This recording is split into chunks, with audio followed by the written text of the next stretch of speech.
गणेश जी और मालन की कहानी।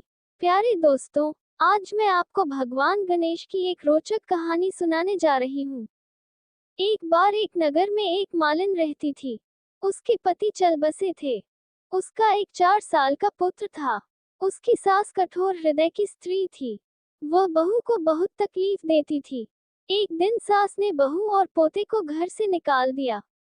वे दोनों रोते हुए चलते चलते एक जंगल में जा पहुंचे। वहां एक बड़े पेड़ के नीचे बैठ गए। वहां से थोड़ी दूर पर एक गणेश जी का मंदिर था। वहां बहुत लोग गणेश जी के दर्शन करने आते थे। दर्शन करके गणेश जी को प्रसाद चढ़ाते थे। फिर वह प्रसाद सबको बांट देते थे। इस प्रसाद से माँ बेटे का गुजारा होने लगा। दोनों गणेश जी की पूजा पाठ में लग गए। गणेश जी और मालन की कहानी। एक दिन उन्होंने सोचा क्यों न हम भी जंगल से फूल लाकर बेचें। वे रोज जंगल से फूल लाकर उसकी माला बनाकर बेचने लगे। साथ में पूजा की सामग्री और प्रसाद भी बेचने लगे। इससे उनको आमदनी होने लगी। गणेश जी की कृपा से आमदनी बढ़ने लगी। जल्दी ही उन्होंने एक मकान और एक दुकान बना लिया। एक राजा की लड़की मंदिर में रोज पूजा करने आती थी। मालिन के बेटे को देखकर राजकुमारी उस पर मोहित हो गई और उससे विवाह करने की सोचने लगी। उसने अपनी भाभी से अपने मन की बात कही। भाभी अनुभवी थी। गणेश जी और मालिन की कहानी। उसने कहा, ये तो मालिन का बेटा है और तुम एक राजा की बेटी हो। यदि तुमने उससे विवाह किया तो तुम्हारी बहुत बेइज्जती होगी।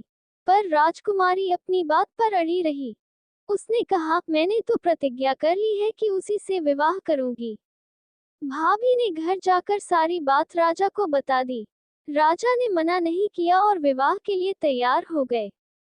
उन्होंने बड़े धूमधाम से बेटी का विवाह मालिन के बेटे के साथ कर दिया। मालिन ने सबसे पहले बेटे बहू को गणेश जी के मंदिर में ले जाकर पूजा पाठ करवाया और गणेश जी का आशीर्वाद दिलवाया। गणेश जी और मालिन की कहानी। इसके बाद पूरे नगर में यह बात फैल गई कि गणेश जी की पूजा करने से सब दुख कष्ट दूर हो जाते हैं। ये बात सुनते ही नगर के सभी लोग मंदिर आने लगे। मालिन और उसके बेटे की बिक्री और बढ़ गई। उधर उसकी सास के बुरे दिन आ गए। अन्नदाता उससे रूठ गए और वह भूखों मरने लगी। एक दिन वह रोती धोती उसी गणेश जी के मंदिर में आ पहुंची। वहां वह मालिन के बेटे से बोली, मैं भूखी हूँ, मुझे रोटी कपड़ा दे देना, इसके बदले मैं तुम्हारा सारा काम कर दूंगी। लड़के को दया आ गई और उसे काम पर रख लिया। उसने अपनी दादी को नहीं पहचाना।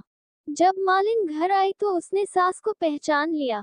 वह सास से बोली, सासू जी आप यहाँ कैसे? सास ने पोते की तरफ इशारा करके कहा, मेरी इस सेठ के यहाँ नौकरी लग गई है। बहू बोली, यह आपका पोता है और यह घर भी आपका ही है। ये दुकान भी आपकी ही है। जब आपने हमें घर से निकाला तब गणेश जी ने हमारी रक्षा की। बहू की बात सुनकर सास बोली, मेरी करनी मैंने भोग ली। बहू बोली, सासू जी अब आप हमारे यहाँ रहो और पोते का सुख देखो। हे गणेश जी महाराज, जैसा सुख आपने मालिन को दिया वैसा ही सुख सबको देना।